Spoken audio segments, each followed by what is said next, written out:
బాబా ఏంటి ఈ city city అంటారు? ఏముంటది ఈ సిటీలో? ఏంటండి వాళ్ళు సిటీ మీద పడ్డారు? ఏం లేదే, మన ఊర్లో అయితే ఎంత బాగుండేదే. ఆ వంగతోట వెంకట్రావు 2 కేజీలు వంకాయలు అలా పాడేసి, ముత్తుగారు గుత్తంగా ఉండించండి అనివాడు. ఆ ములంగతోట ముచ్చలరావు ఉన్నాడు కదా, ఆడు 20 ములంకాయలు ఆడేసి ములంకాడ పులుసు పెట్టించండి ముత్తుగారు అనేవాడు. అవును, ఇప్పుడు ఇక్కడ కూడా అలా పడేయాలంటారా? అలా అని కాదు కానీ ఇక్కడ అన్నీ కొనుక్కోవటమేనే. పాలు, నీళ్లు, పళ్ళు, ఫలాలు అన్నీని ఒకటేంటి. ఇలా చెప్పుకుంటూ చాలా ఉన్నాయే. పైగా సంక్రాంతికి పిడకలంట ఆన్లైన్లో అమ్మేస్తున్నారు. గోమూత్రం అంట అవి కూడా బాటిల్లో పోసి అమ్మేస్తున్నారు. అవి కూడా కొనుక్కోవటం ఇక్కడ. ఇప్పుడు ఏమంటారండి? కొమ్మ తీసి మళ్ళీ ఆ పల్లెటూరు వెళ్ళిపోదాం అంటారా ఏంటి?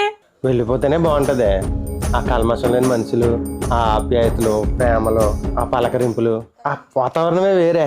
అవునండి, ఇప్పుడు ఈ సిటీలో మానవ బంధాలన్నీ ఆర్థిక బంధాలుగా అయిపోయాయి.